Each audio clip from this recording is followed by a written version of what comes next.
Tomorrow, members of the Kenya Medical Practitioners and Dentists Union are beginning a countrywide doctors' strike after talks with the Ministry of Health bore no fruits.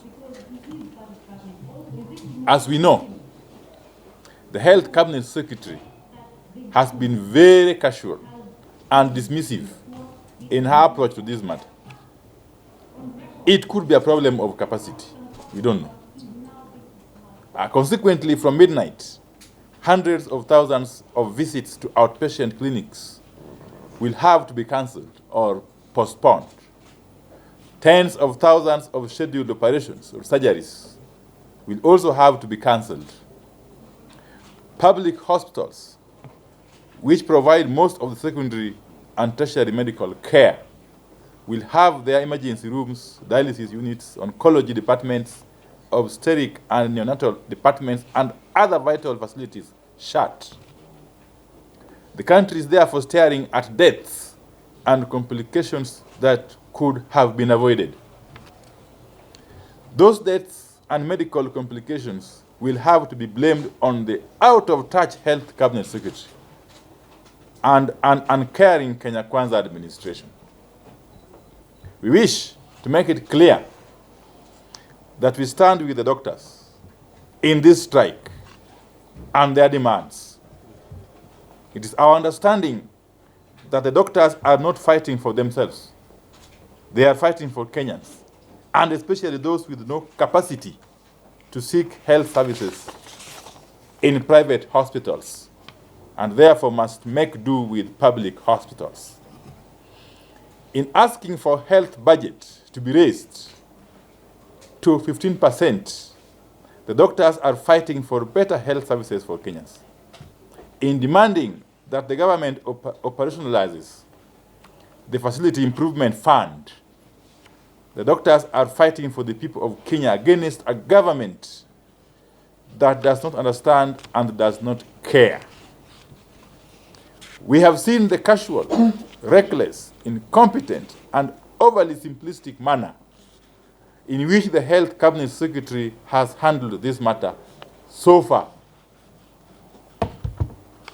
It is incompetence of the worst type for the Cabinet Secretary to keep lamenting that the National Treasury has not given her money. It is not for the doctors or Kenyans to look for money from the National Treasury. That is the work of the Cabinet Secretary. We are dealing with the government. Both the National Treasury and the Ministry of Health are under the Kenya Kwanza administration. If the Health Cabinet Secretary is not able to make the National Treasury release funds for a critical ministry like hers, then she has no option but to quit, really. Maybe she's a joker. We don't know again. Maybe she does not understand the ministry and has not been able to make a compelling case for release of funds, or she just doesn't care. Whatever the case, Susan Nakhumicha has failed the medical fraternity and the whole country. She must be prepared to take responsibility for any deaths that may result from this strike. What is it that the Ministry of Health did not see coming? It is the policy of the government that interns should be posted 30 days after graduation. It has delayed by now 8 months, and there's no end in sight. Didn't the government know the number of doctors who are going to graduate each year, and the policy that they have to be posted as interns 30 days after graduation? We are witnessing a clear demonstration of serious mismatch of policies, roles, and responsibilities that run across the entire Kenya Kwanza administration. It is the same confusion in the Ministry of Education, Agriculture, and everywhere else. A wrong person in a wrong job always poses a disaster. A government that talks of universal health care but cannot find money to place intern doctors is a contradiction that is worrisome. Throughout the standoff leading to the imminent strike now, the Ministry of Health has acted like an uncaring bystander. The attitude of the ministry has oscillated between cowardice, contempt, and incompetence. The ministry completely failed to learn the lessons of the past doctor strikes and refused to constructively engage with the KMPDU until the last minute. Instead of treating the medical workers with the respect they clearly deserve, the Cabinet Secretary took to lecturing them at political rallies where the doctors are not normally present, unleashed police on them, and resorted to mudslinging matches on social media. This is completely unacceptable. We are witnessing the consequences of a entrepreneur-driven government system in which prioritization of what to finance and what to downgrade depends on expected kickbacks. If posting interns had room for decent kickbacks to Kenya Kwanza mandarins at the National Treasury and the Ministry of Health, they would be fighting to have them posted. That is why there is money for affordable housing, alleged subsidized fertilizers, and edible oils, but none for intern doctors. That is how pathetic it has become. Beyond health, however, we are dealing with fundamental moral questions in this strike. What message are we sending to our youth as a country when young people study hard in high school, score top grades, study medicine in university, then the government tells them that there's no money for internship, leave alone employment? What kind of a country is Kenya Kwanza running? There's no doubt whatsoever that those doctors being brutalized or being addressed dismissively by the Cabinet Secretary are more intelligent than some government officers who are frustrating them. No wonder Kenya is suffering from unprecedented brain drain. Kenyans are aware that health professionals are not properly paid. We are aware as a country that majority of our health professionals are leaving the public healthcare system for the private sector. We are aware that health workers are overworked and underpaid, and this has consequences for the health of our people. We demand that the ministry shares with Kenyans its plans for the people to access emergency treatment, critical care, maternity care, neonatal care, and trauma in the event that this strike takes off, as is very highly likely. The training of doctors, the training of nurses, the training of clinical officers, the training of pharmacists is something that is planned and is known, and every year the number that is coming out is known. So we cannot fail to plan for that if we go by the simple policy we have stated that after graduation, the doctors do internship. 2, we must understand that internship is critical. It is not the employment of doctors or the nurses who do it or the pharmacists. It is a requirement, particularly for doctors, that they do it and then they get registered. So if you fail to get doctors who have graduated to do internship, you will not have doctors, because without internship, they cannot practice on their own, they cannot be employed, and if you intend to export them, despite our shortage, as I often hear, they cannot work out there. So that is something that is not new. 2, the feeling that internship for doctors is a training and therefore that they should not be paid. I've heard that implied is a fallacy. The interns man the hospitals they work in. They're the first on call. They are the first to see patients. They will call their seniors after they've seen them. In many cases, they don't. Interns who have done mid-course, who have done at least 6 months, you will find them doing cesarean sections. And in fact, I would say that if we actually don't have them, I don't know how hospitals will operate. So they are working. Even if we call it training, they are working. They are a workforce. Number 2, we have the issue of UHC staff that were employed on contract, are earning less, and now are to go. I don't understand what policy will do that, because UHC is universal health cover.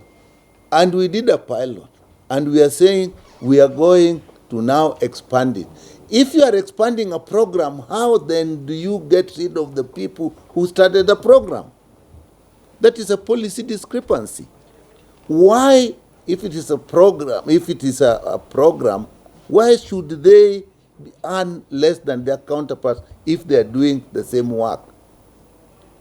The word UHC, people were employed on UHC, was just a description to raise the money. If we raised the money at that time from the budget, we had enough time to plan, so that as we now implement UHC full time, we take them on, add more, and pay them as everybody else is being paid. So to me, this is a failure to implement policies, or poor policies that are also not being implemented properly. So I really think we have no option as a country to plan and implement internship properly from the time people get into medical school or training colleges to the time that they do internships, are released to go and do the work and help Kenyans. And in that respect, I would just like to say that there is a direct correlation between provision of quality service and proper compensation of our workers. And in this respect, the fact that medical doctors are not only workers, but they also provide essential services that must be prioritized in this country. Yesterday, we did see that the cabinet had actually had a meeting at the residence of the deputy president. And one of the expectations of that meeting was that they would discuss this matter and treat it urgently, and also actually address the nation in regards to the solutions that they have put in place. That did not happen. Right now, we have 11 hours to the strike. And my expectation is that this is a matter that should actually sit at the president's desk, because the buck stops with him. If our doctors are not able to work, if our hospitals are not going to be manned, if the emergency situations that are going to happen from midnight today are not going to be handled, it means that the lives of Kenyans are at risk. This is a crisis, and my thinking is that the president should actually take responsibility and deal with this matter if his cabinet secretary is not able to do so, and deal with it appropriately and with the urgency that it requires. If that does not happen, then the president needs to tell us that he does not know how to do his work, that he is not ready to do his work. Medical doctors have to be given the priority, they have to be given their compensation as it should stand. And National Treasury should also tell us, is it that you don't have money?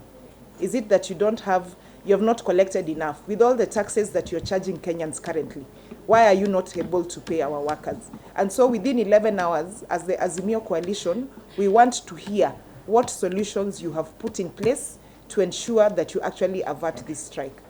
And I would want to call upon the Minister for Health and the Principal Secretary to resign, because they don't have what it takes to run this ministry. The minister made a very silly mistake when the leadership of Doctors Union wanted to engage on dialogue.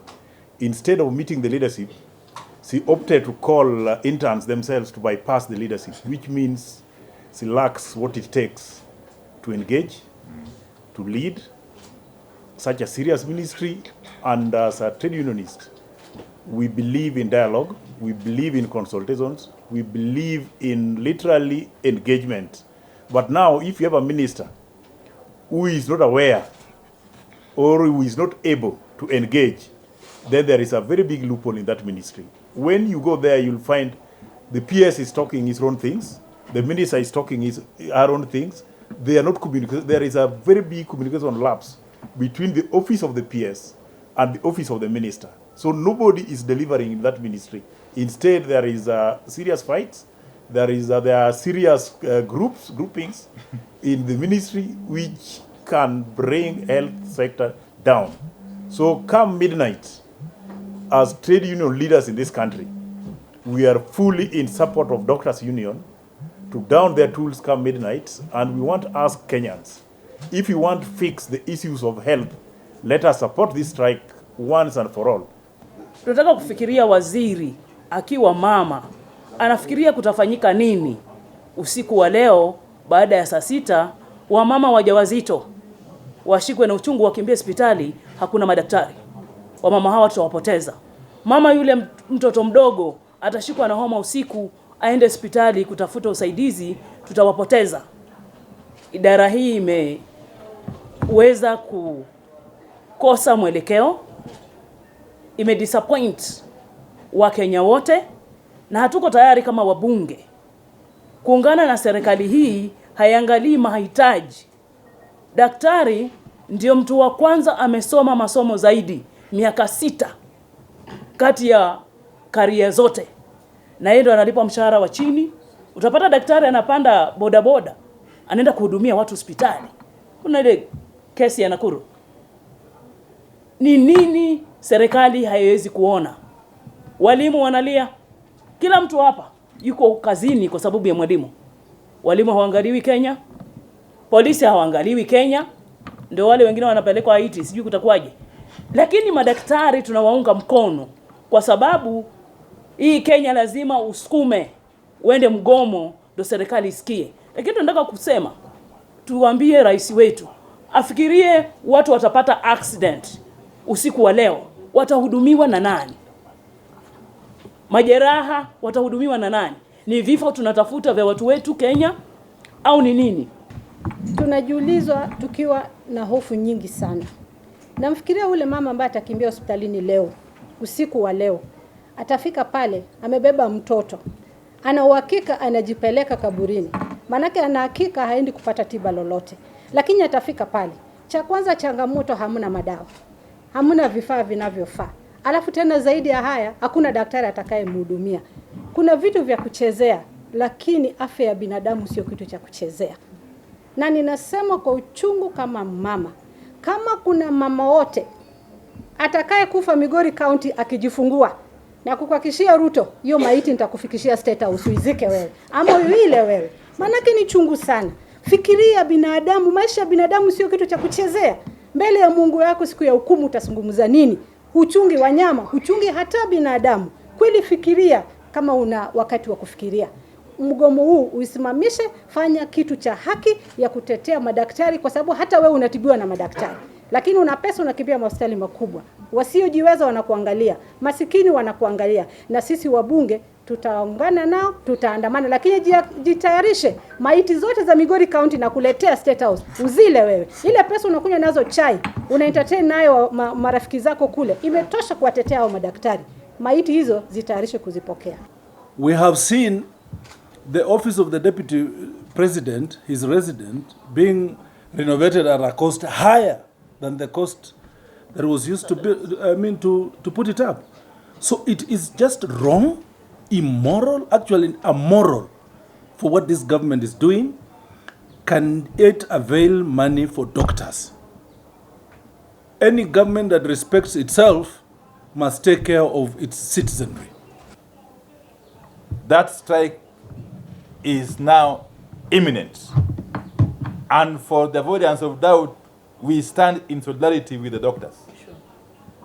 And we demand that the government does whatever it is necessary, first and foremost to avert the strike, but more importantly, to address the issues that the doctors are raising. Critically again, the consequences of this strike will have to be borne by the cabinet secretary in the ministry and her permanent secretary. In other words, the Kenya Kwanza administration will have to take responsibility for any deaths and other eventualities that will emanate from this unfortunate strike.